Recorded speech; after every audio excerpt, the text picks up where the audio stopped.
கேரள மாநிலம் முள்ளந்தோட்டத்தில் தமிழகத்திலிருந்து பறக்க விடப்பட்ட பலூனானது விபத்து ஏற்பட்டிருக்கிறது. பலூனில் பயணம் செய்த 4 தமிழக வீரர்கள் இந்த விபத்தில் காயமடைந்திருப்பதாக தகவல் வெளியாகியிருக்கிறது.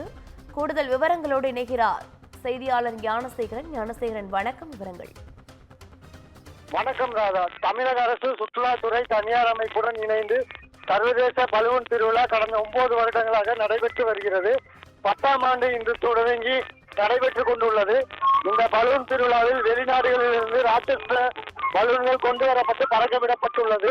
இந்த பலூன் திருவிழாவில் Belgium, Brazil, England, Japan, Thailand, France உள்ளிட்ட நாடுகளிலிருந்து பல்வேறு பலூன்கள் கொண்டு வரப்பட்டு பறக்கவிடப்பட்டுள்ளது.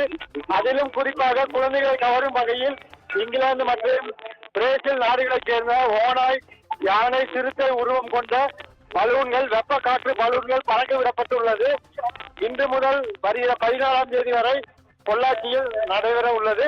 பொள்ளாச்சியில் கடந்த ஆண்டு பலூன் திருவிழா நடைபெற்ற நிலையில் ஆயிரக்கணக்கான சுற்றுலா பயணிகள் குவிந்த நிலையில் இந்த ஆண்டு நடத்தப்படும் பலூன் திருவிழாவில் ஆயிரக்கணக்கான மக்கள் வந்து கலந்து கொள்வார்கள் என எதிர்பார்க்கப்பட்டுள்ளது. பொள்ளாச்சி பலூன் திருவிழாவில் நடத்துவதற்கான ஏற்பாடுகள் அனைத்தும் கடந்த சில தினங்களாக விறுவிறுப்பாக நடைபெற்று வந்த நிலையில் இன்று காலை முதல் பலூன் திருவிழா துவங்கியது. இந்நிலையில் இங்கிருந்து பறக்கவிடப்பட்ட ராட்சத பலூன் பாலக்காட்டில் விபத்து ஏற்பட்டுள்ளது. இங்கிருந்து ஏவப்பட்ட பலூன் பாலக்காடு, கன்னிமாறு, முள்ளந்தோட்டம் விபத்துக்குள்ளாகியுள்ளது. அந்த பலூனில் பயணம் செய்த 4 தமிழர்கள் முள்ளந்தோட்டத்தில் பாதுகாப்பாக தரையிறங்கினர். பொள்ளாச்சியிலிருந்து சுமார் 20 கிலோமீட்டர் தொலைவில் பலூன் பறந்து கன்னிமாரால் தரையிறங்கியது. வயலில் இறங்கிய பலூன் பின்னர் அதனை சுருட்டி எடுத்து பொள்ளாச்சி கொண்டு வந்து கொண்டுள்ளனர். ராதா. விவரங்களுக்கு நன்றி ஞானசேகரன்.